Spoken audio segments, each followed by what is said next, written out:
श्रोते हो नमस्कार. आजच्या वृत्तविशेष कार्यक्रमात आपलं मनपूर्वक स्वागत.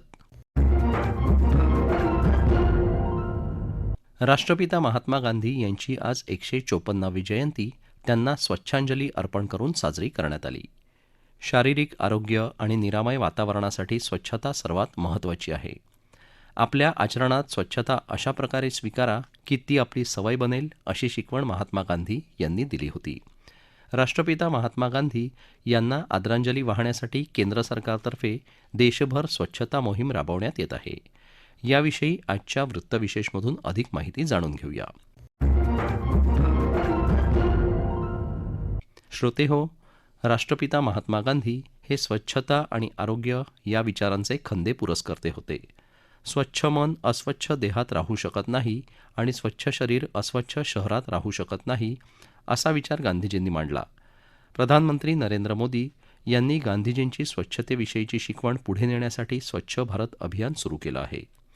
9 वर्षांपूर्वी 2014 प्रधानमंत्री नरेंद्र मोदी यांनी महात्मा गांधी यांच्या जयंतीदिनी स्वच्छतेविषयी जागरूकता बाळगण्यासाठी जनतेला आवाहन केलं आणि तेव्हापासून सर्वच नागरिकांनी देश स्वच्छ करण्याची सामूहिक जबाबदारी स्वीकारली.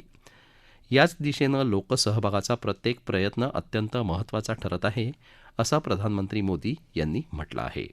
स्वच्छ भारत अभियान ने हर देशवासी के आत्मविश्वास और आत्मबल को एक नई ऊर्जा दी है, नई ताकत दी है, उसको बढ़ाया है. लेकिन इसका सबसे अधिक लाभ देश के गरीब के जीवन पर दिख रहा है. स्वच्छ भारत अभियान से हमारी सामाजिक चेतना, समाज के रूप में हमारे आचार व्यवहार में भी स्थायी परिवर्तन आया है. बार बार हाथ धोना हो, हर कहीं थूकने से बचना हो, कचरे को सही जगह फेंकना हो, ये तमाम बातें सहज रूप से बड़ी तेजी से सामान्य भारतीय तक हम पहुंचा पाए. हर तरफ गंदगी देख पर भी सहजता से रहना, इस भावना से अब देश वो जो एक प्रकार से इस प्रकार की गंदगी के बीच रहने की आदत बन गई, अब उसके प्रति गुस्सा और नफरत पैदा हो गई. देश इससे बाहर आ रहा है. अब घर पर या सड़क पर गंदगी फैलाने वालों को कोई न कोई तो मिलेगा जो टोकता है, जो कहता है ये ठीक नहीं कर रहे हो. ये अच्छी बात है.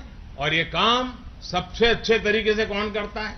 मैंने पहले ही आपको बताया, आप जैसे मेरे बाल मित्र, हमारे देश के बच्चे, हमारे देश के किशोर, हमारे देश के युवा. जब भारत की 60% आबादी खुले में शौच के लिए मजबूर थी, स्वच्छाग्रह ने कोरोना के खिलाफ लड़ाई में हमें बहुत बड़ा सहारा दिया है, माध्यम दिया है. साथियों, स्वच्छता का अभियान एक सफर है जो निरंतर चलता रहेगा.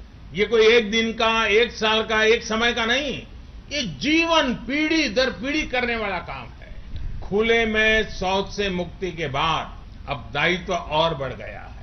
मिशन अमृत के अगले चरण में देश का लक्ष्य है सीवेज और सेप्टिक मैनेजमेंट बढ़ाना, अपने शहरों को वाटर सिक्योर सिटीज बनाना और ये सुनिश्चित करना कि हमारी नदियों में कहीं पर भी कोई गंदा नाला न गिरे.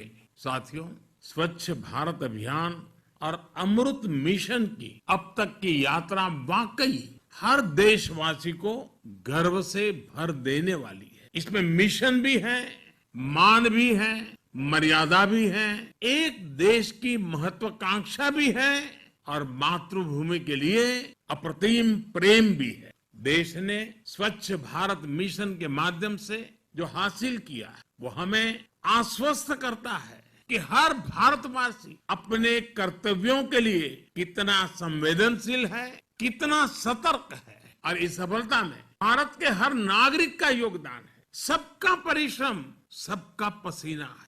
श्रोते हो, प्रधानमंत्री नरेंद्र मोदी यांनी 2 ऑक्टोबर 2014 रोजी स्वच्छ भारत अभियान सुरू केलं. स्वच्छतेच्या दृष्टीनं ही सर्वात मोठी मोहीम आहे.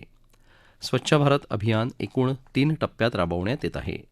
अभियानाचा 3रा टप्पा आजपासून सुरू झाला असून यामध्ये 2 ऑक्टोबरपासून संपूर्ण महिनाभर देशभरात राबवण्यात येणाऱ्या स्वच्छता अभियानाचा समावेश आहे. याविषयी अधिक माहिती देत आहेत नेहरू युवा केंद्राचे कार्यक्रम पर्यवेक्षक मदन घेघाटे.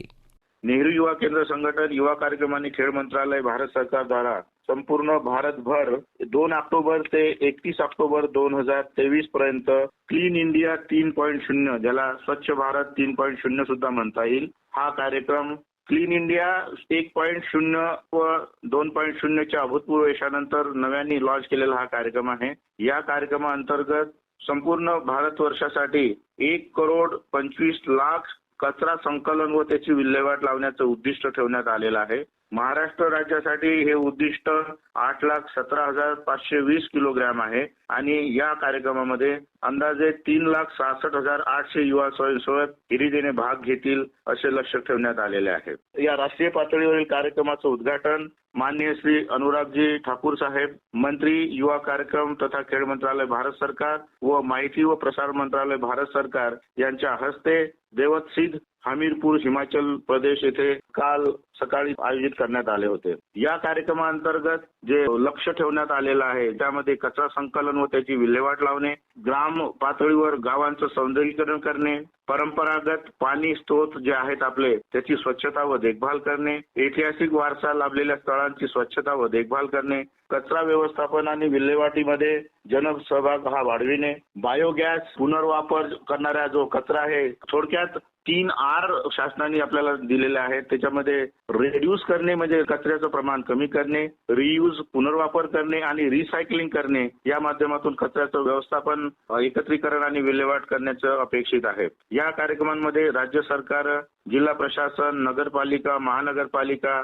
धार्मिक ट्रस्ट, युनिसेफ, युनायटेड नेशनच्या संस्था, NSS, भारत स्काउट आणि गाईड यांचा सहभाग घेण्याचे निर्देश आहेत आणि जेणेकरून हा कार्यक्रम जनभागीदारी असलेला उपक्रम होईल असं नमूद करण्यात आलेलं आहे. या अनुषंगाने आमची नेहरू युवा केंद्र संघटन युवा कार्यक्रम आणि खेळ मंत्रालयाअंतर्गत महाराष्ट्र गोवा राज्यातील जे जिल्हा कार्यालय आहेत त्यांना या संदर्भातले निर्देश राज्य पातळीवरून देण्यात आलेले आहेत आणि हा कार्यक्रम आजपासून क्लीन इंडिया स्वच्छ भारत 3.0 हा सुरू झालेला आहे. या कार्यक्रमामध्ये युवा कार्यक्रम आणि खेळ मंत्रालयाअंतर्गत महाराष्ट्र गोव्यातील जे संलग्न युवा मंडळ आहेत, संस्था आहेत, महिला मंडळ आहेत त्यांनी मोठ्या संख्येने सहभागी व्हावं आणि कार्यक्रम 1 आणि कार्यक्रम 2 प्रमाणेच या स्वच्छ भारत कार्यक्रम 3 ला सुद्धा अभूतपूर्व यश लाभेल या दृष्टीने कार्य करावे असे आवाहन श्री प्रकाश कुमार मनोरे, राज्य संचालक नेहरू युवा केंद्र संघटन महाराष्ट्र गोवा राज्य कार्यालय मुंबई यांनी केले आहे.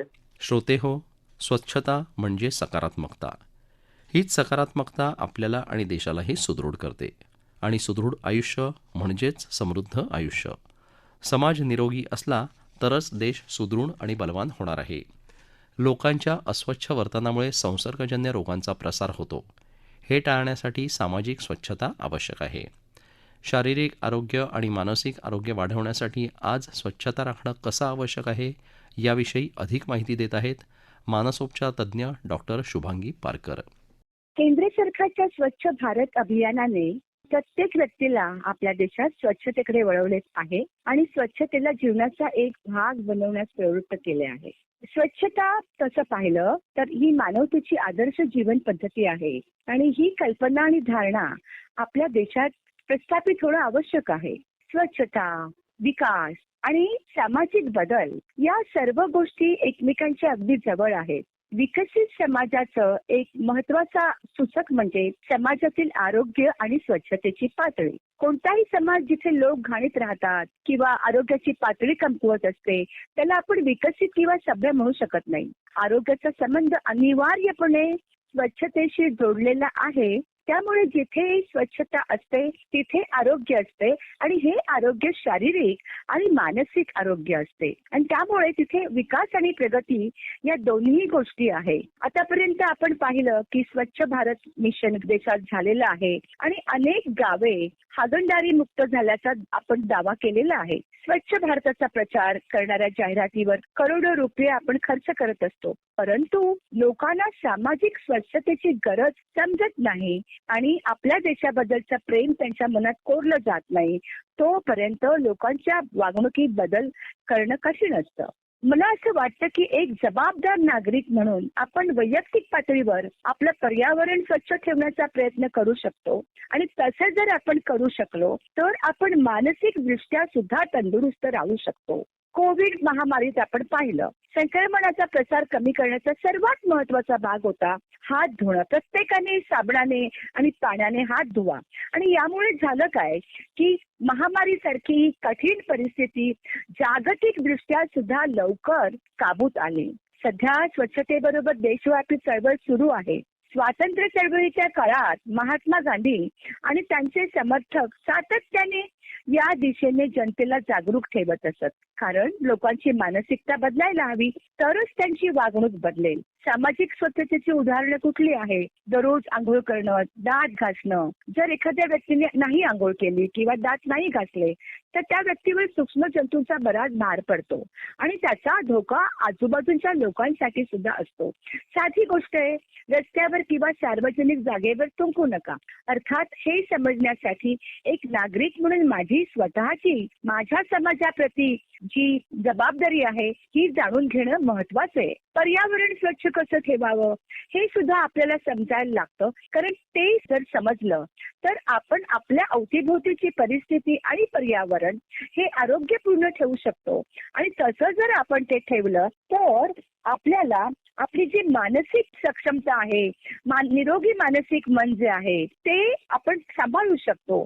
प्रदूषण टाळा. तुमच्या घरात आणि आजूबाजूला कुठेही कचरा किंवा टाकाऊ वस्तू फेकून न देण्याचा जेव्हा आपण प्रयत्न करतो तेव्हा आपण त्या प्रयत्नातून स्वतःला आरोग्यदृष्ट्या सक्षम बनवतो. हे महत्वाची गोष्ट आपल्याला आहे. साध्या गोष्टी बघा, टाकाऊ वस्तूंचा पुनर्वापर करा. डिस्पोजेबल प्लास्टिक किंवा पिशवा वापरण्याऐवजी तुम्ही पुन्हा वापरता येण्याजोगे टॉवेल आणि पुन्हा वापरता येण्याजोग्या पिशवा देखील वापरू शकता. यामुळे आपली इकोसिस्टीम छान तर राहतेच पण आपली बचत सुद्धा होते. हे महत्वाचं आहे. घरातील दूषित आणि विषारी पदार्थांचा आपण वापर कमी करायचा. कचऱ्याची योग्य प्रकारे विल्हेवाट लावायची. यामुळे काय होतं की आपल्याला आपल्या आरोग्यासंबंधी आणि आपल्या मानसिक आरोग्यासंबंधी एक जागरूकता येऊ शकते. खरं तर 2 ऑक्टोबर आज महात्मा गांधी जयंती आहे पण याबरोबरच मानसिक आरोग्य सप्ताहही संपूर्ण जगात चालू झालेला आहे. आपल्या देशातही आहे आणि म्हणूनच स्वच्छताचा पाठपुरावा करत आपण आपले शारीरिक, आपले मानसिक, आपले सामाजिक आणि जागतिक आरोग्य आणि मानसिक आरोग्य सांभाळायला हवं असं मला वाटतं. श्रोतेहो, स्वच्छ मन, स्वच्छ शरीर आणि स्वच्छ परिसर अशा 3 टप्प्यातील स्वच्छतेची कल्पना महात्मा गांधी यांनी मांडली होती. सामुदायिक सहभागातून स्वच्छता साध्य करण्यावर त्यांचा ठाम विश्वास होता. स्वच्छता ही फक्त एका दिवसापुरती मर्यादित न ठेवता ती आयुष्यभराची सवय करून घेऊ, हाच आजच्या दिवशी केलेला संकल्प महात्मा गांधीजी यांना खऱ्या अर्थानं आदरांजली ठरेल. श्रोतेहो, आपला वृत्तविशेष हा कार्यक्रम आपण न्यूज ऑन AIR या ॲपवरही लाईव्ह ऐकू शकता. यासोबतच आमच्या मुंबई एअर न्यूज या यूट्यूब वाहिनीवर कार्यक्रमाचं ध्वनिमुद्रण आपल्याला कधीही ऐकता येईल. याबरोबरच आजचा वृत्तविशेष हा कार्यक्रम संपला. हा कार्यक्रम आकाशवाणी मुंबईच्या प्रादेशिक वृत्त विभागानं सादर केला. संपादक आणि सादरकर्त्या सरस्वती कुवळेकर, निर्मिती राजेश शेजवळे, लेखन आणि समन्वय रवींद्र वसंतराव लोखंडे आणि निवेदन संदेश नाईक.